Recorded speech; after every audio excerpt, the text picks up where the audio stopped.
It's 10 o'clock and it's time for the council to be in session. Council members, please come to the council chamber.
you, Mr. Wax.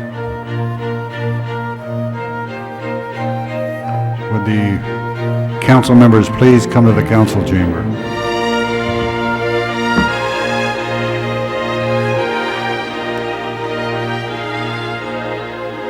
Mr. Ridley Thomas has arrived, so we have 6 members.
Okay, we have a quorum. Would the council please come to order? Sergeant, would you clear all these people out that don't belong in the circle area?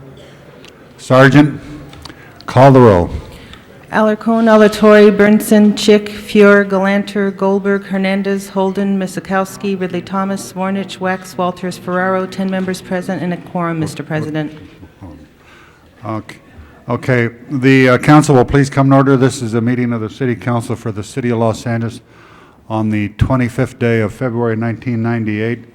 There are 15 council districts in the city. The regular meeting days are Tuesday, Wednesdays, and Fridays. We are currently being viewed by cable subscribers throughout the Los Angeles area, and we're also being monitored by council phone. The first order of business. Approval of the minutes. That's what I thought, because it showed the first, Ms. Galanter moves, Mrs. Chick seconds. There's no objection, unanimous vote. The next item. Commendatory resolutions for approval. There's no objection, unanimous vote. Members of the council, we're going to have the public comment period at the beginning of the meeting, and I'm going to call on Pat Sanders first. Pat Sanders. No,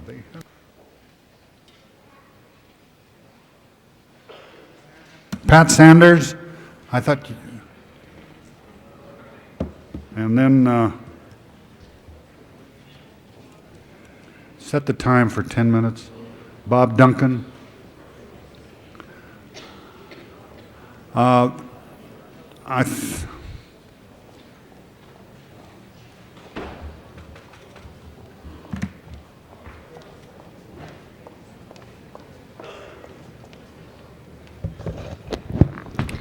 Good morning. My name is Pat Sanders. I'm Vice President of the Engineers and Architects Association. I'm an employee of the Department of Water and Power. Really upset today. Our jobs are on the line.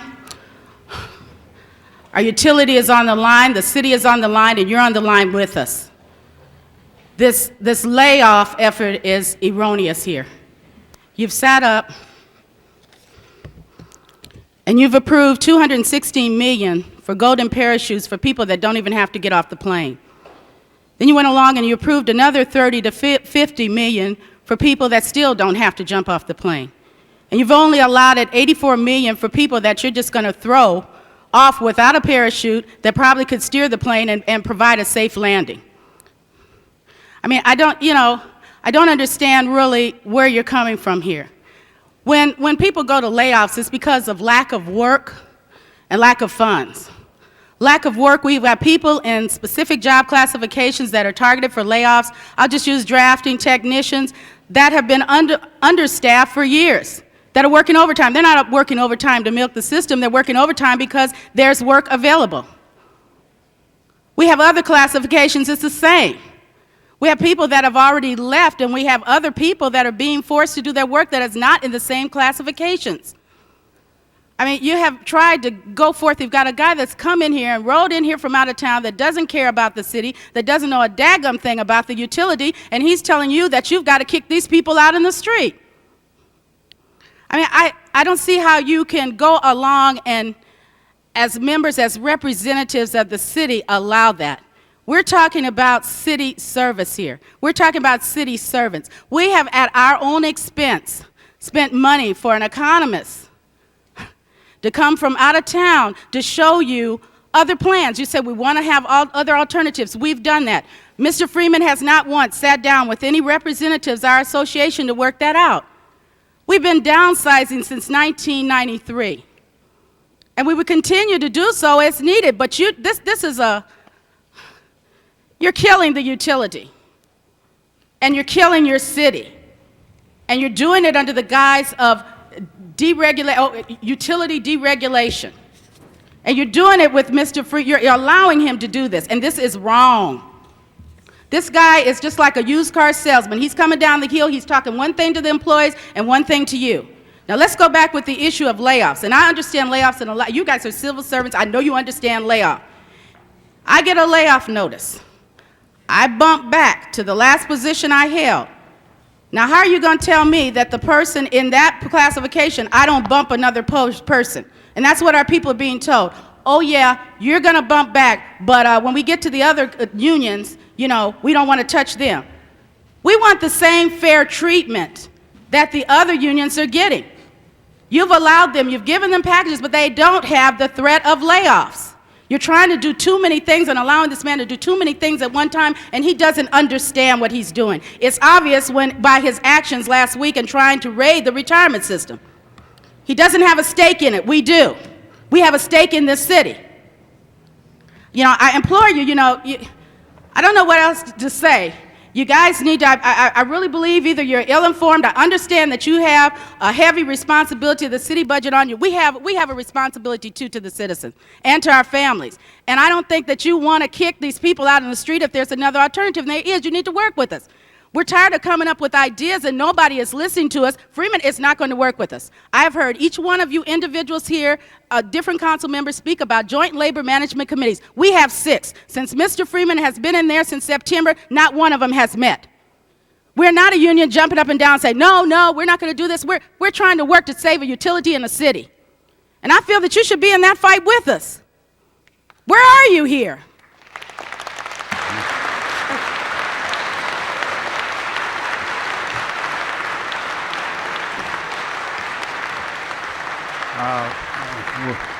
Mr. Freeman is just like the Energizer Buddy. You're going to have to take the battery out to get, because he's going to keep going over hill and dale. He doesn't care what is left. That is not his job. And I think that that's where you've got to really look at what the issue is.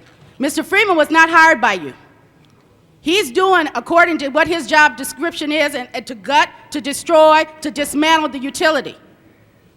Okay, we have somebody else who wants to be Okay, heard. I'm gonna just make it brief. I'm just gonna say, Mr. Freeman, if he lays all these people off and he's gonna come here and tell you that the utility is still gonna be competitive, he's trying to spin straw into gold from the 15th floor. And good luck to him and good luck to you if you let that happen.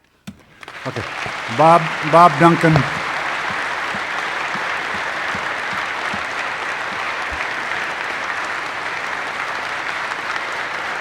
Don't use the time up clapping. Bob Duncan. Thank you, Mr. President, members of the council. First of all, I'd like to thank this council for the previous support that they've given the association. I can tell by the letters, very well thought out letters, that some of the council members have written in response to our members that they understand the situation, they're sensitive, and they're supportive, and we would hope that the council would continue in that vein. We need basically 3 elements. We're here as an organization to seek settlement. We're not here to seek any kind of issue other than settlement. It's time that the games playing has come to an end. It's time for the rhetoric to come to an end. It's time for posturing to come to an end. It's time to get a settlement. And we're here to tell you that there's basically 3 elements that we need in that settlement. We need a cash incentive for those employees who are targeted. Nobody in this city is targeted but our employees.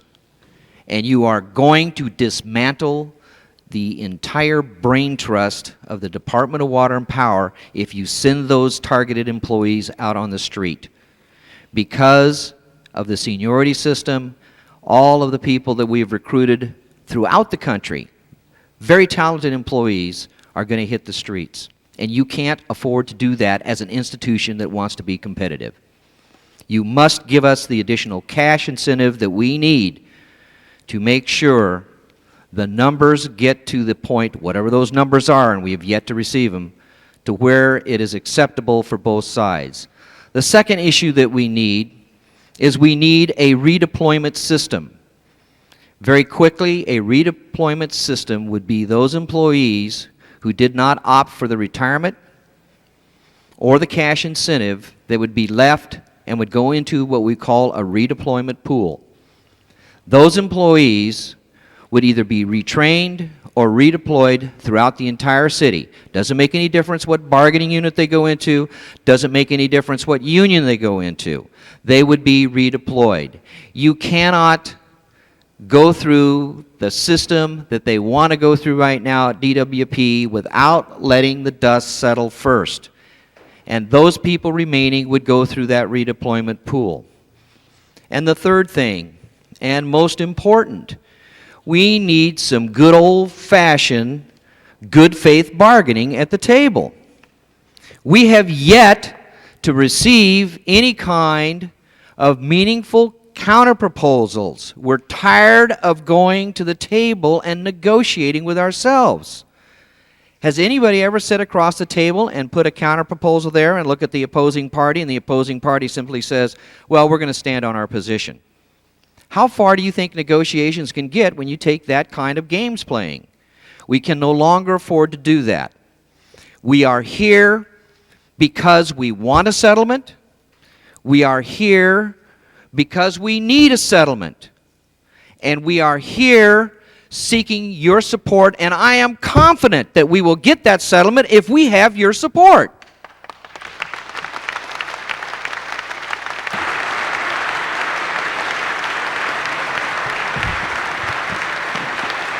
All right, Mrs. D. Leaning. I know it, but this is public comment. Okay. You better hurry because the time is running out, Miss Leaning.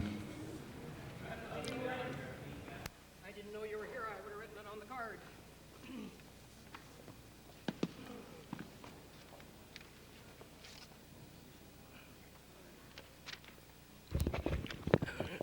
Okay. Leaning Sunland Tahunga. First, I want to thank the council person from the Valley who last Wednesday at the Encino Council meeting spoke of looking into the outrageous sewer service charges to those of us in the Valley. Thank you. Wish I could say the thank you to the council person from Sunland Tahunga, but didn't quite do it, did we?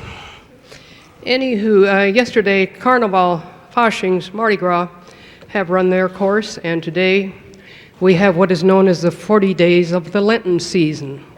And during this time, people of that persuasion or that observance will ask themselves, what are you going to give up for Lent? Well, I would like to make a suggestion that the council would, for those 40 days, give up spending the taxpayers' money. The council, the council person from South Central has reiterated almost every day the city is broke. And also not, well, how shall I put this? The first day of January 1998, a psychic announced that Los Angeles would be declaring bankruptcy. Thank you.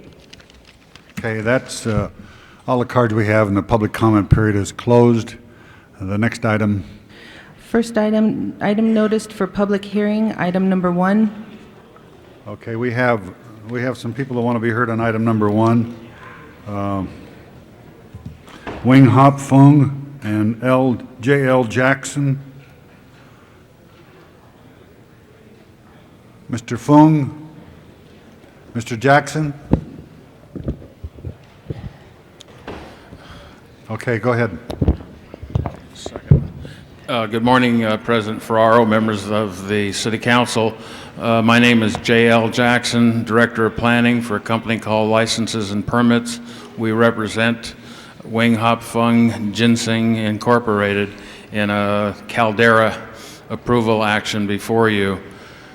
The reason that it comes before you is that the council office is neutral on the subject. Oh, okay. And therefore it had to come before you for your action.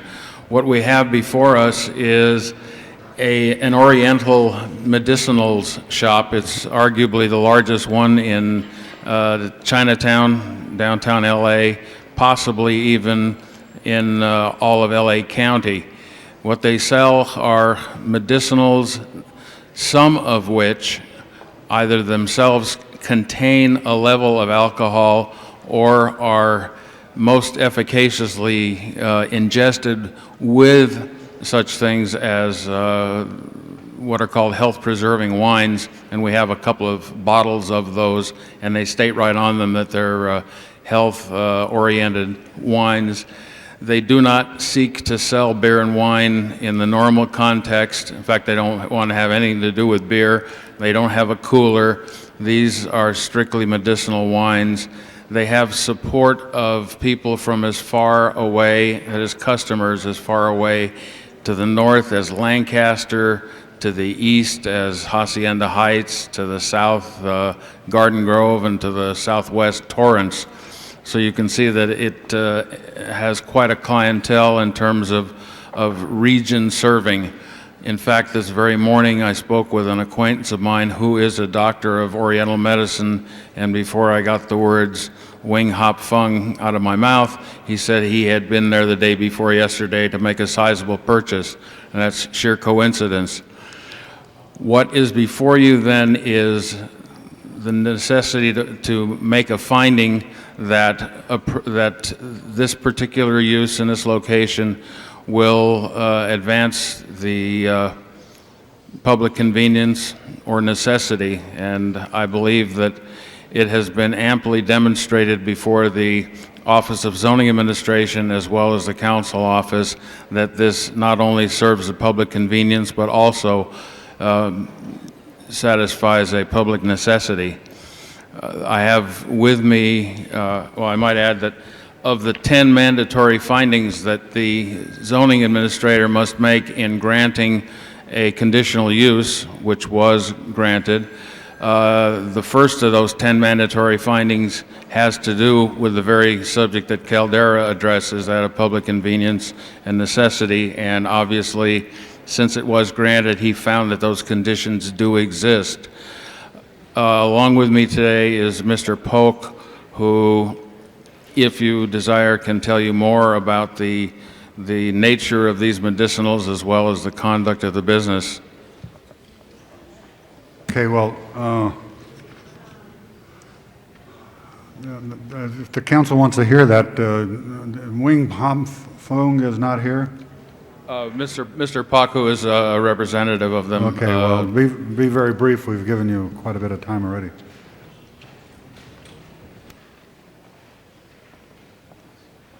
I'm here just to tell you the uniqueness of our wines. We are not regular liquors. We are medicinal wines and herbal teas, herbal wines. They have though they do have a spirit level, a distilled spirit alcohol level, so we need a license to sell them.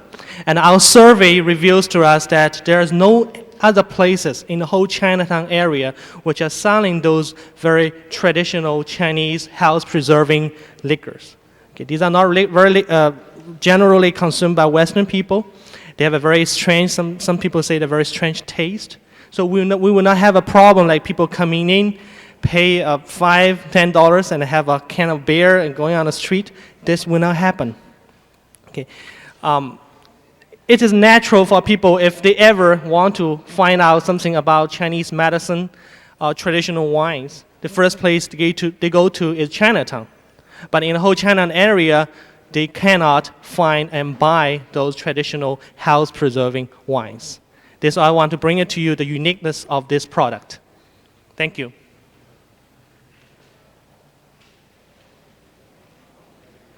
Hearing is closed.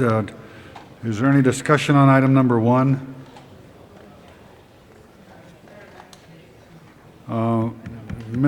We need a motion to grant the application. Mr. Bernson? He has a motion before you, before the clerk from the Plum Committee, that with Ms. Mizikowski seconding it. Where is Mr. Bernson? Is he here? Mr. Bernson? This is just the Caldera findings for the conditional use permit for the liquor. Yes. Yes. Mr. Bernson, on item number 1, you have a motion. Is that? On item number 1?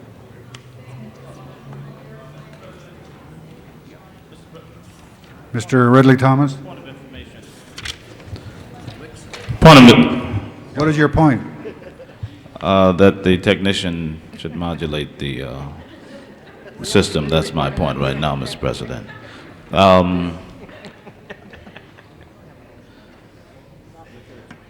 The councilperson in whose district this project is proposed is not here.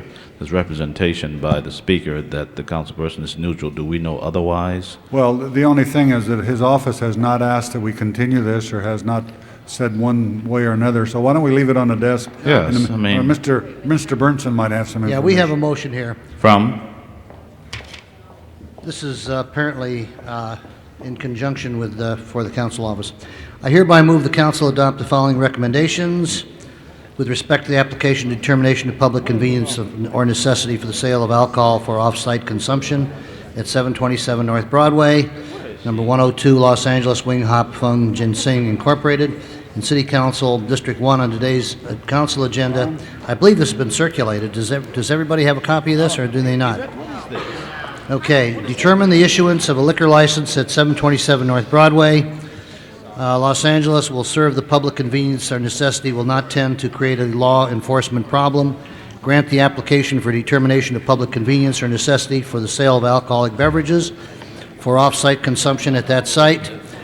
Based upon the above findings, instruct the city clerk to transmit this determination to the State Department of Alcoholic Beverage Control as required findings under Business Professional Code Section 23958.4. And so moved, and I believe, Cindy, you're the second on that, right? Thank you. Is there any further discussion on this? If not, prepare the roll on the motion. Tabulate the vote. 11 ayes. That is approved. We'll send that forthwith. Ms. Galanter for a presentation.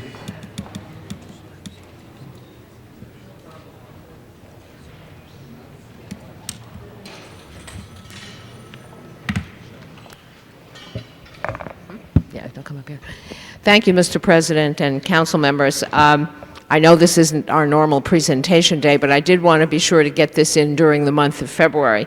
I'm happy to honor Dr. Terrence Roberts any time of the year, but in addition to his achievements, which I'll tell you about in a minute, you're actually going to be meeting this morning somebody who's been a part of our modern history in the United States, and particularly of our modern African American history. And so I wanted to be sure we did that. We did this, and we had the opportunity to recognize you during African American History Month. This is Dr. Terrence Roberts, who has built himself an illustrious career, and also industrious, based on human relations and trying to help people understand how to get along together better. He manages issues of racial and ethnic diversity and conflict resolution. He is a psychologist. He's worked with Los Angeles County Children's Services, St. Helena Hospital, UCLA School of Social Welfare, and he's currently on the faculty at Antioch University, which happens to be located in my district. It hides itself pretty well, but it's there. Dr. Roberts is also a published author, and I mentioned that he's an accomplished psychologist, a licensed social worker, but particularly interesting to me is the fact that when I was in high school, I guess, I was watching television and watching the beginnings of serious efforts at school integration in the southern part of our country, which at the time seemed like a separate country. And Dr. Roberts, when he was in high school, was one of the Little Rock Nine who integrated Little Rock High School. And I'm sure many of you remember the scenes on television of the National Guard and the troops blocking the door and the National Guard opening it up, and these young kids, in the face of all this hostility, going to school. And I was very moved by that at the time, and I remember thinking, how do they have the nerve to do this? I mean, this is a very scary thing to do. And so it's my great pleasure to honor today, to have met one in my adulthood, and to honor today Dr. Terrence Roberts and, by proxy, the other 8, who I am told actually are still in touch with each other. As you can see, Dr. Roberts went on from that rather hardening experience to dedicate himself to trying to help prevent the need for situations like that in the future. So I have here a resolution from the City of Los Angeles recognizing Dr. Terrence Roberts, and skipping all the whereases, most of which I've already told you, Therefore, be it resolved that the City Council of the City of Los Angeles hereby congratulates and honors Dr. Terrence Roberts for his commitment to the youth of today, which I'm going to ask him to tell you about. The youth of today who will be tomorrow's leaders, and wishes him success in all future endeavors. Ladies and gentlemen, Dr. Terrence Roberts.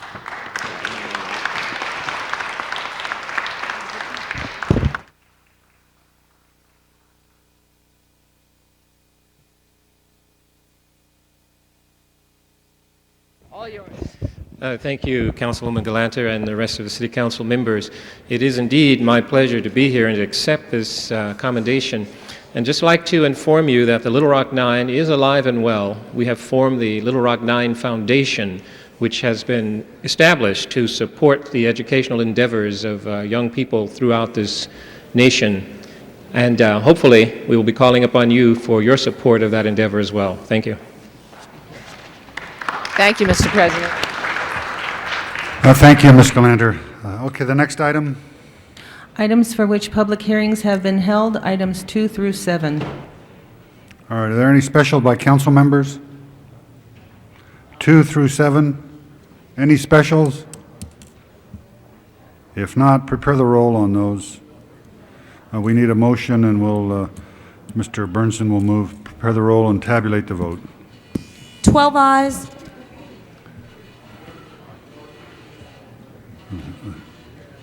Forthwith on 4. Those are approved. The next item. Next item, Mr. President, items for which public hearings have not been held, items 8 through 15. 8 through 15, we have, somebody wants to be heard on 12. We'll call that a special. Anybody want to be heard on any of the other items, 8 through 15?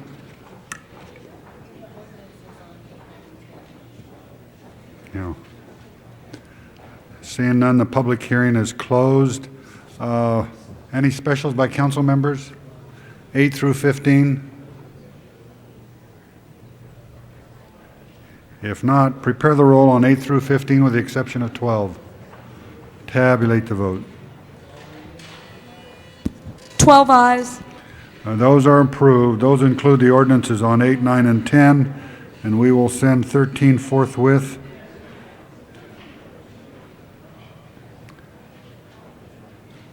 The motion, Mr. Alarcon moves on those motions that were needed. Okay, the next item. Next item, Mr. President, item number 12. You have cards. Yeah, well, we'll do that after. Let's do that. Item number 1, Mr. President. Huh? Are we through the agenda? Yes, Mr. President, that's, except for special, number 12, called special. Okay, let's do 12 then. We have a Bill Casper that wants to be heard on 12. Thank you. I'm Bill Jasper, and I represent the ownership of Regency Plaza Shopping Center on the corner of North Las Palmas and Yucca Street. And we are opposed to the continued barricading of Yucca Street in Hollywood.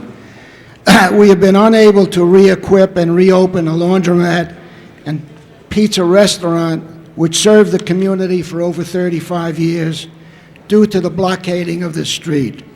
Other stores, such as a beauty shop in our center, as well as a cleaners and photo shop in a commercial building across the street, have lost considerable business.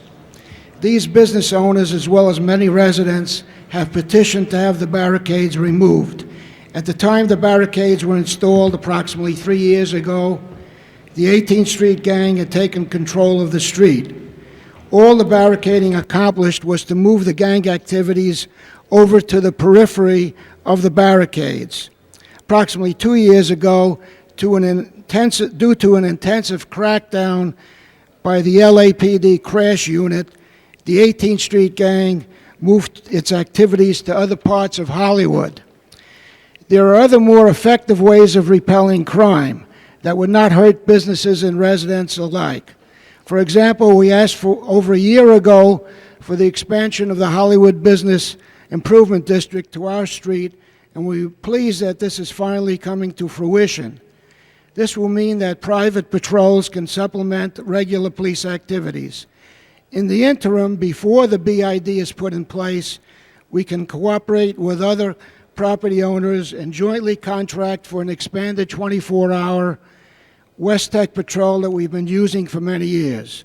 These barricades were installed approximately 3 years ago and did not meet state law requirements at that time and still are in violation of state law for the following reasons. 1, the traffic on surrounding streets have been adversely affected. For example, traffic that would otherwise use Yucca Street has been forced to divert to Highland Avenue, Franklin Avenue, and Hollywood Boulevard.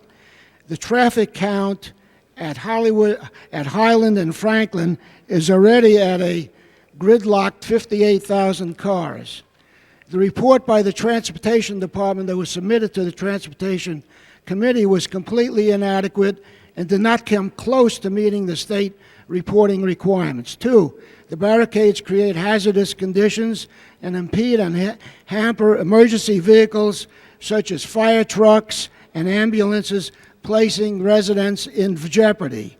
The police department report, although mentioning the misgivings of the fire department, was incomplete in its analysis of the hazards imposed by the barricades.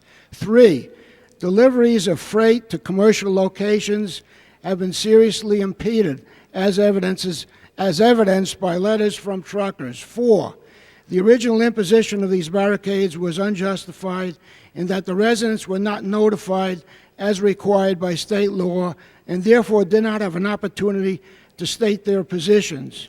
5, more recently, there was no public notice for the last meeting of the Transportation Committee, which was conducted by one member of the committee, namely its chairman, Nate Holden. But yet, the notices that went out to the residents in preparation for today's meeting were misleading and then made it appear that the full committee had approved of the barricading, when in reality there wasn't even a quorum present. Even the notice of the meeting that we are having today was not sent to many residents of apartment houses directly impacted by the barricades. According to the census, there are over 7,000 residents in the Yucca corridor, but yet less than 30% of the residents were notified. What this motion asks you to do is to vote ex post facto for a continuation of a barricading that was installed in violation of state law in the first instance and then continued in place for over a year beyond the point at which state law required its removal. I know that it's the custom to support the council person in whose district an action is proposed. However, where there are overriding concerns involving fairness, waste of taxpayers' money, and violation of state law that concern the citizens of all of LA, such as involved in this instance, then a council person should do what's right and not what's politically expedient. I urge you to vote against this abomination and take these barricades down. Thank you. Okay, we have a Merle Singer that wants to be heard also.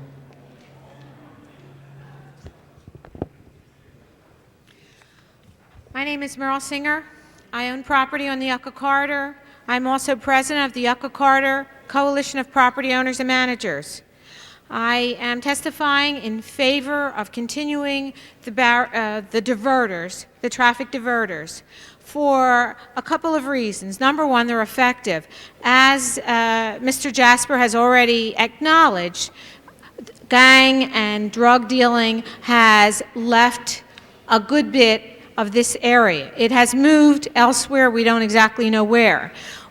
My issue is, if something works, don't fix it. These traffic diverters have been effective. I have no reason to believe that they will not continue to be effective. Mr. Jasper talks about the laundromat and restaurant being closed in his strip center. They were closed before these traffic diverters were installed, so I don't see any particular connection between the two. The BID will extend to Yucca. That is excellent. That will be next year. That's not this year. I don't want gangs coming back into my neighborhood waiting for the BID to start. They are not hazardous. They were checked by the fire department. I spoke to the fire department personally. They were in support of the diverters. Residents were notified. Residents did testify. It's not a matter of wasting money. If you vote for this, there will be no money involved at all. It will just continue the way it is. Those are my reasons for suggesting that you vote in favor of this motion. Thank you. All right, thank you. That's all the cards we have, so the public hearing is closed. Ms. Goldberg. Yes. First of all, there's a couple of perhaps misconceptions. 2,000 notices were sent out to local residents. However, almost 1,000 of them came back because the area is highly transient and those people are no longer living there. And until we get an updated list for the clerk to send out, you're right, some people are not going to know about it. But be that as it may, there is no street closure. What there is a diversion off of through traffic so that you can no longer come off the freeway at Highland and go down Yucca and buy your drugs and get back on Cahuenga, or the other way around. It was a drive-through drugstore. And now what you have to do is you can get to every single place on Yucca, but it is annoying. You have to go a different way to get there. You may have to go north and south on Las Palmas, or north and south on Cherokee, or Whitley, or Hudson to get to where you want to go on Yucca. And it may take you, if you don't know the area, extra time. Of course, if you know the area, you've already figured out your route. But there are no streets which are actually closed. You can get through every street. You just have to do it in a way that, if you're unfamiliar with the neighborhood, is going to take you and frustrate you. And so what has happened is the drive-through drugstore is no more, and the property owners group, which Merle Singer chairs, supports this. In fact, I believe it was their idea. Can't remember, but I think it was. And it works. And by the way, they're those little plastic ones, so if a fire truck needed to come more quickly, frankly, it just rolls over them and we have to spend a little money to put them back in again. They are not metal. They do not knock anything over. The streets are not actually closed. This does meet the criteria. It is not a designated highway or arterial. It does deal with changing the pattern of life for people who live there and for property owners who are trying to make this a safe and clean and decent place to live. And I ask for your support in continuing this for a little while longer while we get the other measures in place. Thank you very much. Else want to be heard on item number 12?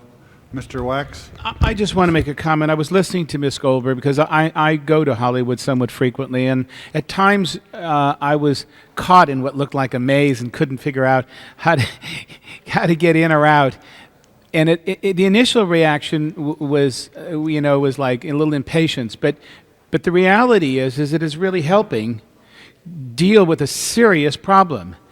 And for the people, and I think what Ms. Goldberg said is most telling, for people who live there, they figure that out. It's the people who don't live there, who may come there, who you may want to discourage, that have a hard time figuring it out. So it's actually serving, I think, its purpose.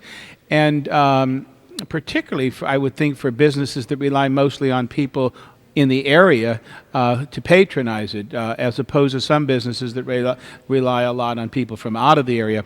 But so I really think that something that may cause some inconvenience is doing a lot more good and benefit than the inconvenience it's causing. And I don't know if there's any any empirical data to show that it has hurt business. I would think if you clean up the fundamental problem is trying to deal with that would more than anything create a climate that would help business there. So I'm more than willing to go ahead with it. And I comment on this only because I've been involved in it, and it's something you learn is really good. Something that may not seem good initially, I think, is for a very, very good purpose in the end. Mr. Burnson? Yeah, I supported this before, and I remember this case because it was a lengthy case before our committee, and I did support it. And I'm going to continue to support it because of Ms. Goldberg's concern, and she knows the district a lot better than I know our district. But that having been said, I must tell you that I do have a concern for small businesses particularly that are impacted in situations like this. And I just wonder if there's anything that we can do to alleviate that or to assist, because it has been a while, and if this has been a deterrent, this literally may put some people out of business. And if you, as a property owner, if it were I or you, I think we would be concerned in those circumstances. So I hope that that we as a city, and Ms. Goldberg particularly, because it's her area of responsibility, we'll take a look and see what, if anything, can be done to try to restore the ability of Mr. Jasper and other property owners, small businesses in the area, to try to be able to attain their full potential. I think that there probably has been some damage done. Maybe it wasn't done by the barricade, maybe it was done by the condition that existed there before. But whatever can be done, Jackie, I hope that we'll at least take a look at that, okay? And I'm going to support. Okay, we have item number 12 before us. Prepare the roll. Tabulate the vote. 12 eyes. That is approved, and we'll send that forthwith. We had a card from Michael Bates, but it was one of those items that hearing was not required, and he was in favor of it, so I just assume that he's happy. The next item. Next item, Mr. President, is Special 1. Okay, can we have a report on Special 1 from the city attorney? Yes, thank you. On Monday, February 23rd, due to the unprecedented rains of El Nino, there was a wastewater spill of sewage of approximately 20 million gallons. There is a need to discuss what can be done before the next series of storms, and therefore the council would need to make the findings that the need to act arose after the posting of the agenda, and there's an immediate need to act. Okay, prepare the roll on the findings. Tabulate the vote. 12 eyes. That is approved. We do have Mark Gold wants to be heard on this item.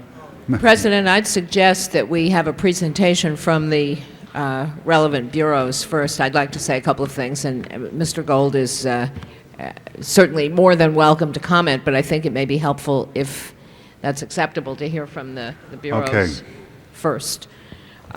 If I could just start off, as Ms. Weingart mentioned, we always have spills when there's a really heavy rain because our ground is really not equipped to handle the amount of water that comes down in a short time.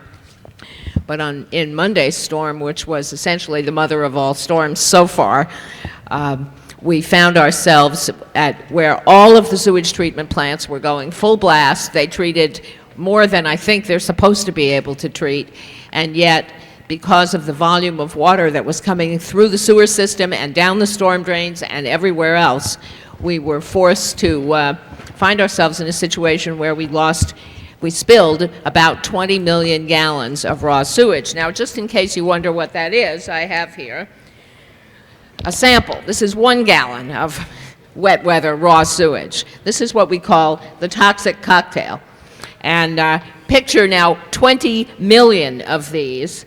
And if you'd like to see it up close, you'll get an idea of what the marine life is swimming in at this moment, and the surfers are swimming in if they're out there. And there's nothing we can do. It's already out there. We have a similar problem coming from our storm drains, and I want to remind you that just yesterday we took some more money out of the Stormwater Pollution Abatement Fund, and we took some out last year, and we seem to keep doing that. This is what wet weather storm drain runoff looks like, and what's in this This is before you get to the sewage that comes out of the houses and the office buildings. What's in this is most of it's rainwater, but the rest is oil, fertilizer, dog droppings, lawn clippings, pesticides, tire rubber, sewage, all kinds of stuff. Here it is. Don't drink this. Yes, I know. Rudy said to me his grandfather used to make stuff like this. Don't drink this one. Not those ingredients. It may be worse than the raw sewage because that settles. So what we have here, ladies and gentlemen, is actually a very serious situation. And I mean, it's kind of funny, but it really isn't funny at all. This is a serious threat to public health.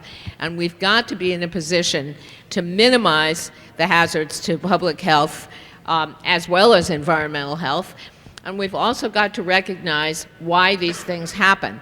Just before I call on the bureaus, I do want to mention that we've been hearing a lot and seeing a lot of media reports about the heroism of our swiftwater rescue team, pulling people who shouldn't be in there in the first place out of the water. By the way, they're floating in this stuff too.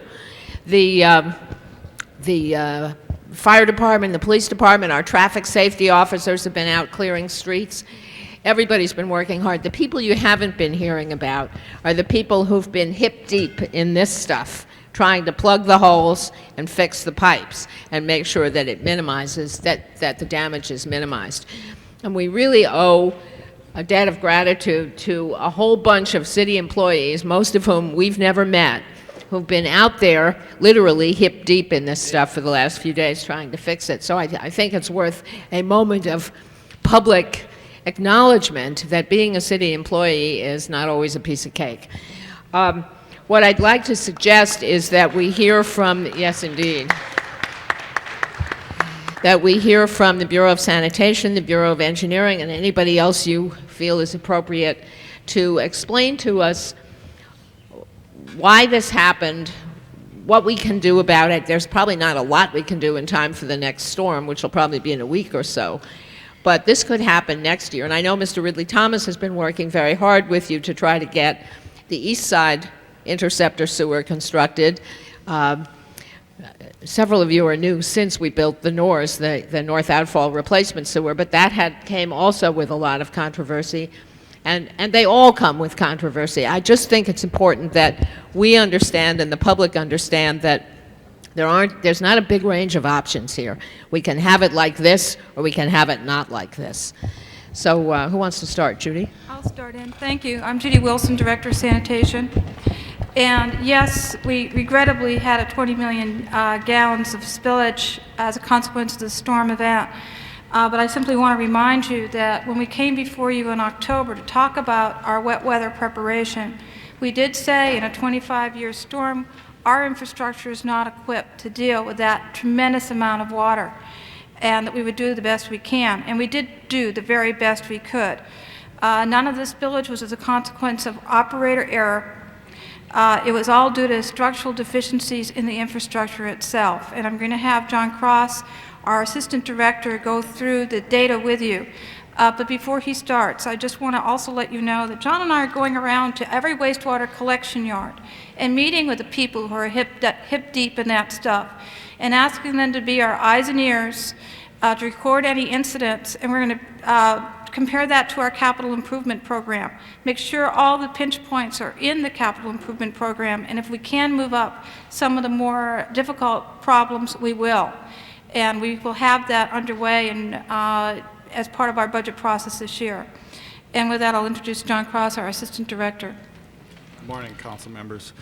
As Judy mentioned, this was, and Councilmember Galanter mentioned, it was kind of the mother of all storms that we've seen so far, coming hard on the heels of a series of totally ground-saturating storms over the last 3 weeks without any drying out time in between.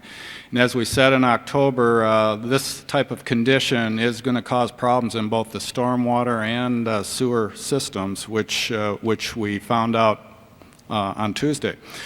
We conveyed a record 1,135 million gallons per day to our treatment facilities, all 4 plants, on Tuesday. It was by far the highest flow we've ever seen, and actually I was quite amazed that only 20 million gallons spilled during the event. Hyperion had a record-shattering 870 million gallons per day flow. The Tillman plant had also an extremely record-shattering 195 million gallons per day flow, which took a lot of pressure off the NOS downstream through Central City and Council Districts 8, 9, and 10. If Tillman hadn't treated that amount of flow, we would have seen a horrendous amount of spillage taking place in those locations. So the $2 billion we spend in beefing up our treatment plant and collection system infrastructure so far is paying off in a big way. With the completion of NORS and expansion of Hyperion and Tillman, we've totally eliminated all dry weather overflows. As some of you may recall, in the mid-'80s, we were plagued with dry weather overflows in the, along the NOS at various locations. That investment has paid off, and the next focus over the next 10 years is to spend $750 million to remove these hydraulic choke points that are plaguing us throughout the system. We have some charts off to the side that we can show you where the pinch points are and where the construction will relieve those choke points. Right, we have a video, and before we show that, I just want to mention one other thing. We do have some very significant projects in the capital improvement program. It will take 3, 4, and 5 years to build. And until that time, I am very interested, and I've talked to the Bureau of Engineering about finding some interim mitigation measures, whether we should build some wet weather diversion plants, or even in some instances have combined sewer and storm sewer. And we would need regional board approval for that. But in my opinion, it's better to have that type of water in the river than in the streets. It is a public health issue. And so we will be investigating that with council members and with the regional board. And of course, we need the technical studies done by the Bureau of Engineering. I just want to mention, I just want to translate something. When you gave your report about the facilities, yeah, it was perfectly clear, except I'm not sure the impact really hit people. A hydraulic choke point means the pipe is too small. If the pipe is, I can't do this with the mic, if the pipe is only that big and it ought to be that big, that's a choke point. So what we're really talking about is putting in new pipes, are we not? Do you want to do the video next? We'll show you some video right now that was taken along the NOS on Tuesday, and there's a brief clip of the Eagle Rock area taken yesterday showing some residual effects of the storm continuing an overflow at that location. So let's roll the video. You cite Eagle Rock as a location. I think it's significant. And Mr. President, we have attempted to address this matter over the past couple of years in a very serious way. It is confronting us now in a manner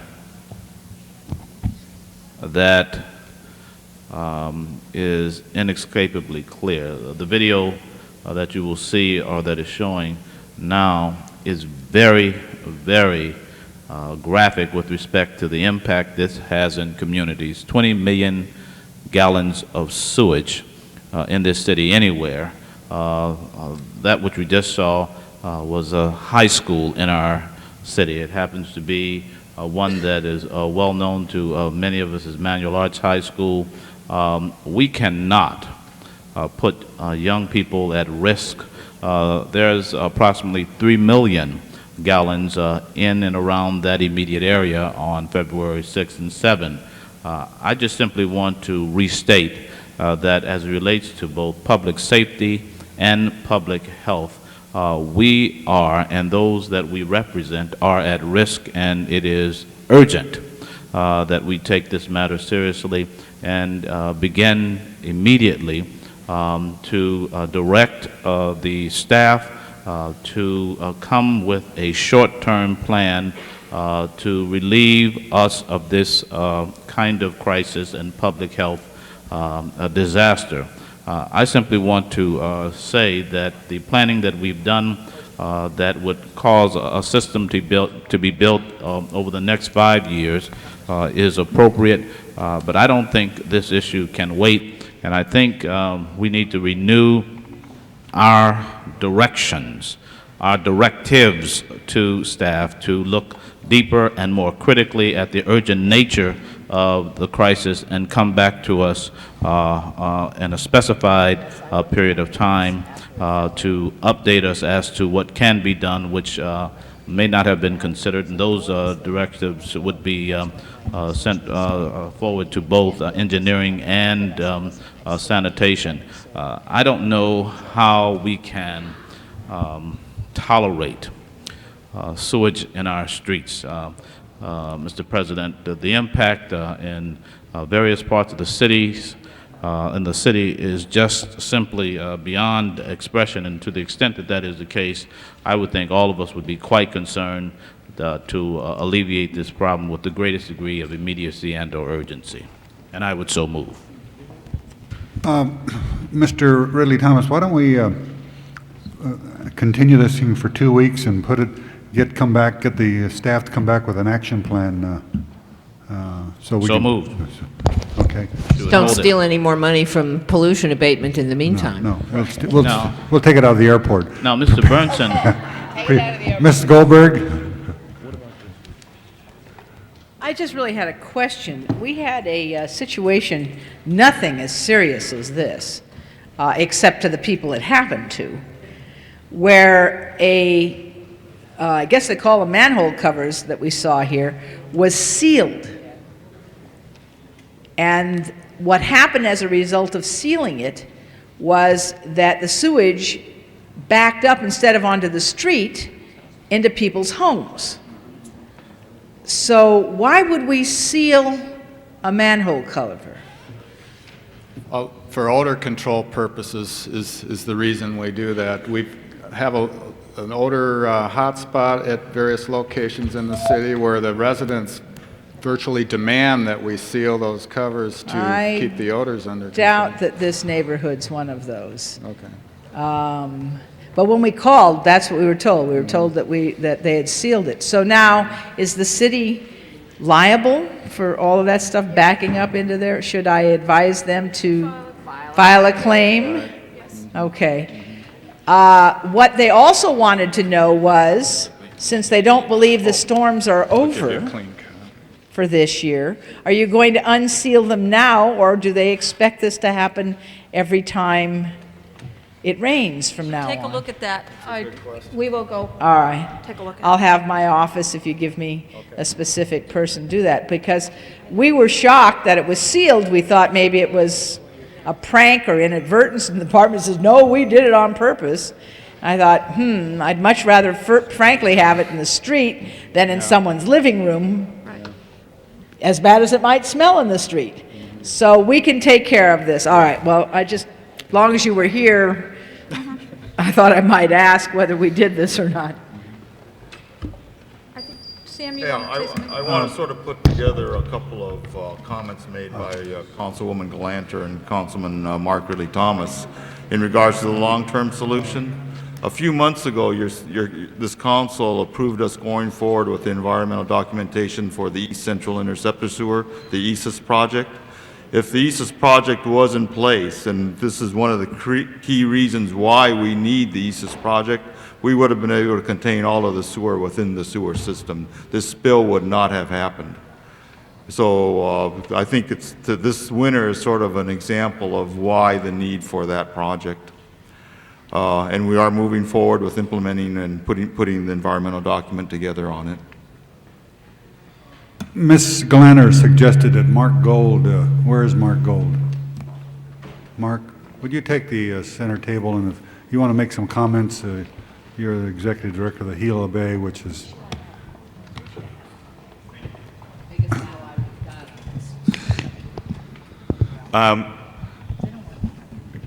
The El Nino storms have demonstrated the value of sewer infrastructure and upgraded sewage treatment plants. If these storms occurred in 1990, easily 100 million gallons or more of raw sewage would have been dumped in the LA River by Iona Creek. The Norris project, Tillman expansion, and upgrades at Hyperion greatly mitigated the health and environmental impacts of the February storms. However, the storms demonstrated what happens when infrastructure needs are ignored or postponed. Everyone on council, in the Department of Public Works, and in the mayor's office knew that the eastern segment of the NOS was in chronic disrepair and was grossly undersized for peak storm flows. It is unacceptable, not to mention illegal, to have raw sewage discharges to the streets, storm drains, rivers, and the coast. It creates extreme health hazards in the community and to the beachgoers. Also, it creates tremendous liability for the city. The decisions that the city made to postpone expedited funding of the ESIS project in the early 90s directly led to the intolerable conditions that occurred yesterday and the countywide beach closures we're still experiencing today.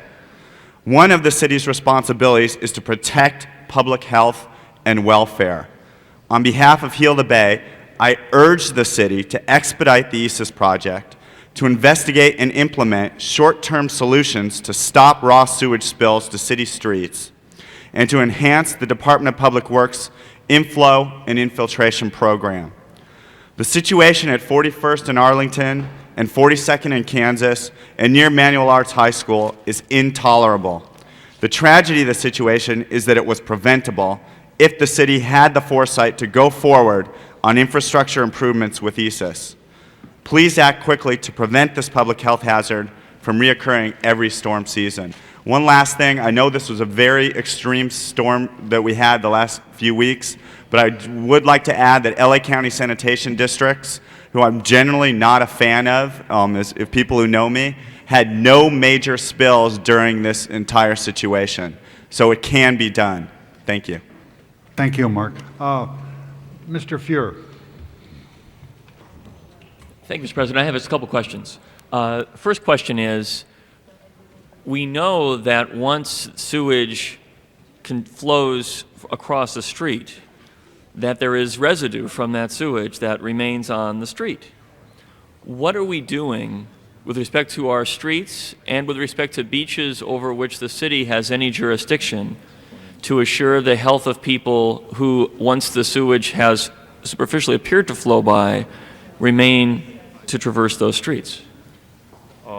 The hydraulic low points in the system are known to us, are very well known to us because of past storms. Speak in the mic. Oh. The hydraulic low points in the system are known to us because of past storms, so we know where the spills are going to occur. The Bureau of Sanitation, I used to do this job when I was in the Bureau of Sanitation, sends out crews in anticipation of the storms to those hydraulic low points. What they do is they sandbag and divert the water, the sewage into the storm drain system as it flows across the street. They'll divert it to the nearest storm drain. While they're doing that, they will also chlorinate the wastewater as it's going by to disinfect it. Now, chlorination is not the... I got it. But once the water has flowed by, that diversion has happened, there's a next day.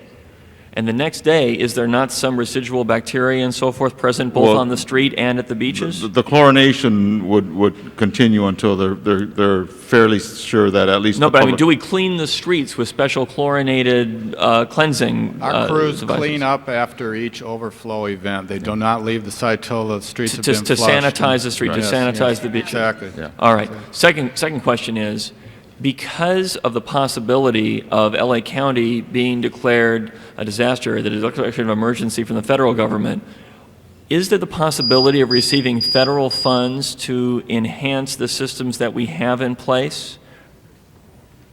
Federal emergency funds? When I was in Orange County in the storms of January 95, we were able to recover financially, for example, all of the extra pumping through the plants for the stormwater. We made claims to FEMA and we were reimbursed. So we could certainly check into that Yeah. to see what's possible. Who is responsible for submitting such claims? Is it your department? Is it the CLA? Is it the CAO? Or is it the mayor's office? You work through the CAO's office. All right, because we made that declaration may be imminent in the next 2 days, from what I understand, sometime this week. And if that were to occur, we should pounce on the opportunity not only to collect that which we may have done on an emergency basis, but to see if there's some implementation of improvements in the system that we can draw upon federal dollars to effectuate. That's a good idea, and frankly, we've made a lot of improvements in our collection system as a consequence of the earthquake. We got a lot of FEMA money Right, to I know repair, that. So and that's been let's just helpful to us. keep on this in the next couple of days and anticipate something. Thank you, Mr. President. All right, Ms. Sikowski. That manhole problem, and it's worse than actually being sealed. Those manhole covers are bolted. In the Palisades area, we lost a street, Palisades Drive, and I wish we had the video because instead of water coming around the edges, the pressure was so great from a storm drain, it wasn't a sewer, that it not only, it didn't blow the cover, the bolts held. It blew the asphalt in which the cover was embedded and the concrete encasement around the asphalt. So you looked at the street and saw the manhole cover intact with the asphalt around it and the concrete around it, and 800 feet of street was lost, and it was actually the sole street access into a community. The city crews were incredible in terms of getting out there, repaving the entire street within a 24-hour period and providing that access. But I think Councilman Goldberg has brought up a very, very valid point that we need to re-examine how we are dealing with those manhole covers. I think there could be a spring-activated lock from below where when pressure comes up, it lifts partially and lets water flow out onto the street because the street is supposed to be handling that drainage rather than letting a pent-up pressure explode someplace else.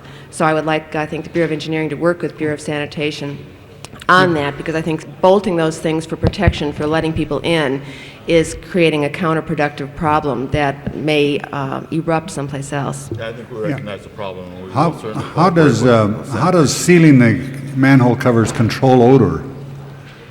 It's pretty tight to fitting to start with, and why does it control the odor any better? There are still small pick holes in the covers to enable crews to lift them off. We have to seal those up and put a gasket around the edges to keep the odors contained in the pipe.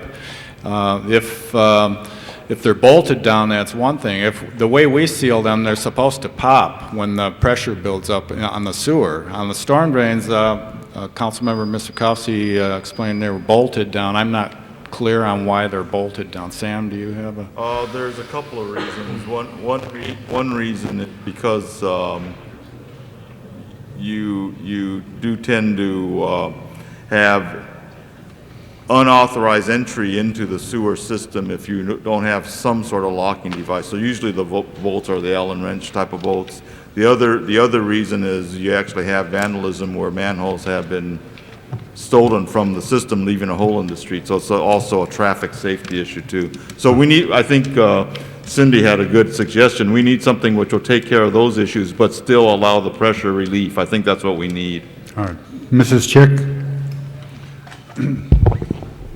Yes, I will look for further details when this comes back to us in a few weeks, but there have been several comments here made that what seems to be regarded as the most essential thing to do to avoid this in the future is to put this ISIS system in place. And then there were some comments about funding, et cetera. So could you just briefly summarize and educate me as to what are the remaining issues before we can go forward with that? I think I'll sanitation handle the funding issues, but in terms of the project issues, it seems to me we have a consensus regarding the need for ISIS. Everybody knows we need the project. The issue to be decided is more the method of installation. And the two alternatives that are going to be presented to the City Council are a deep tunneling alternative versus a shallow trenching alternative.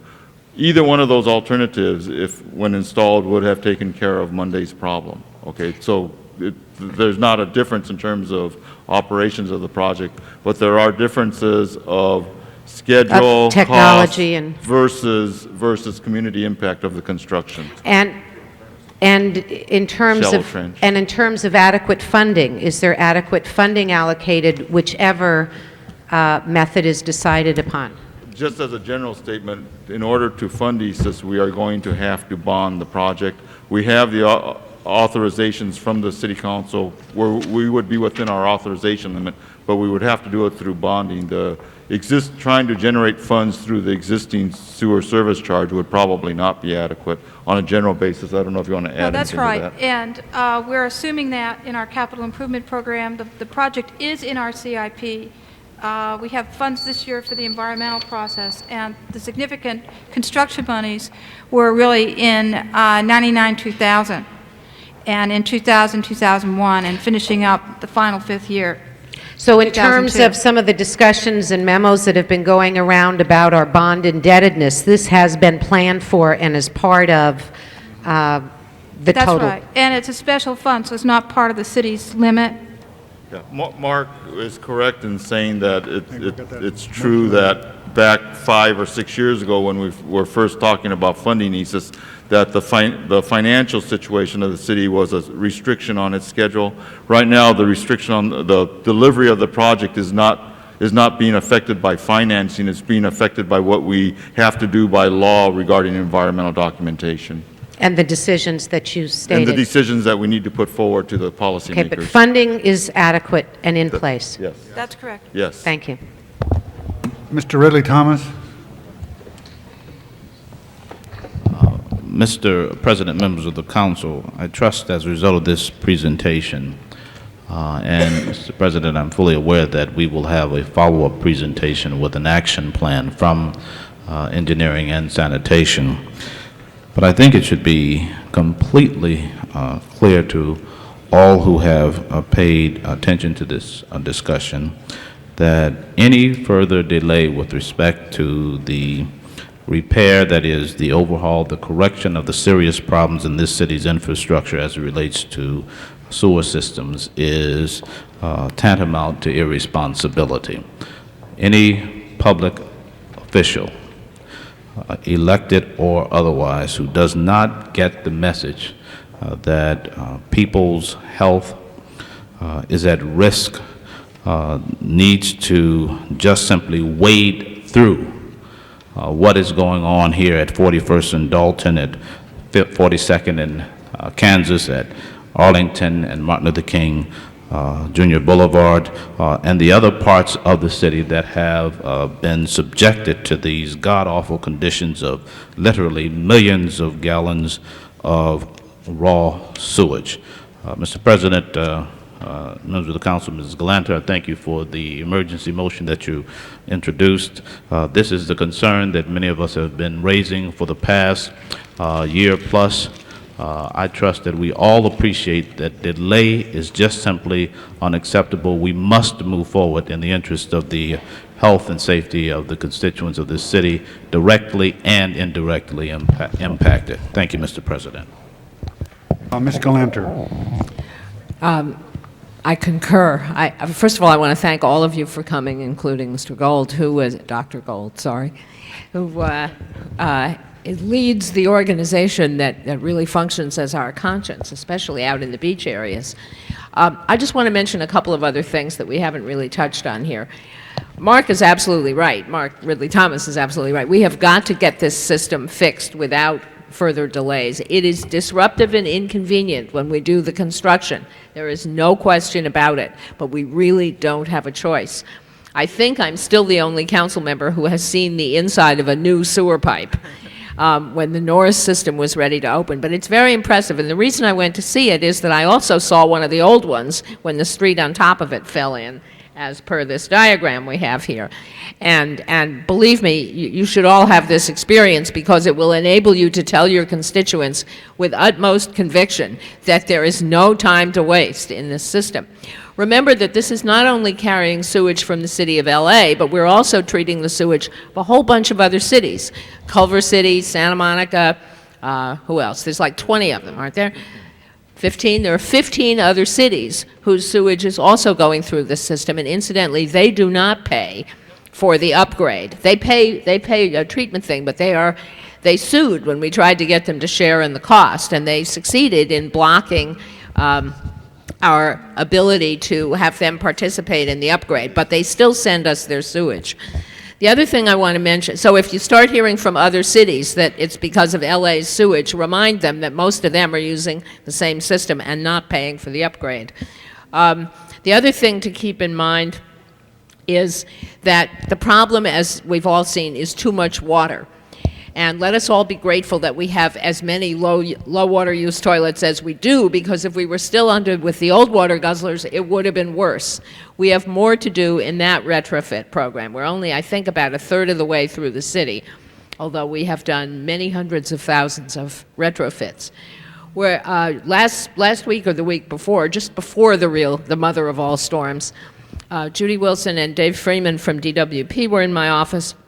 And we talked about programs we might institute in the future to try to reduce the amount of water going through the sewer system, through low water use washing machines, for example, and anything else we can think of. None of that would actually have solved this problem, because this is water you can't plan for in individual people's homes. But there are many things that are underway in different stages. None of them reduces the need for immediate action here. And I would just ask you to, if it smells bad for a day or two, or if you have to stay out of the water down at the beach for a day or two, I think what we've really seen here is that the city has made significant progress. But despite all of that, and despite the dedication of our city employees slogging around out there trying to clean it all up, we still have a lot more to do. So thank you for coming. Thank the rest of you for listening. And don't steal any more money from the Pollution Abatement Fund. Mr. Burnson? I think Ruth made a very good point about some of these neighboring cities that use our system and don't want to pay. Have we gone to the courts and tried to get the courts to require them to do what they required us to do with the Chris Westhoff is here, who has been negotiating with the contract agencies. We have 29 different agencies, including districts of Los Angeles County. And no, we have not litigated. You're using all my time. What I really wanted was the answer is no, we have not. Now, and we're close to excuse an agreement. me, I'm sorry. please, okay? I have 3 minutes. I want right. a few things I want to say. Okay.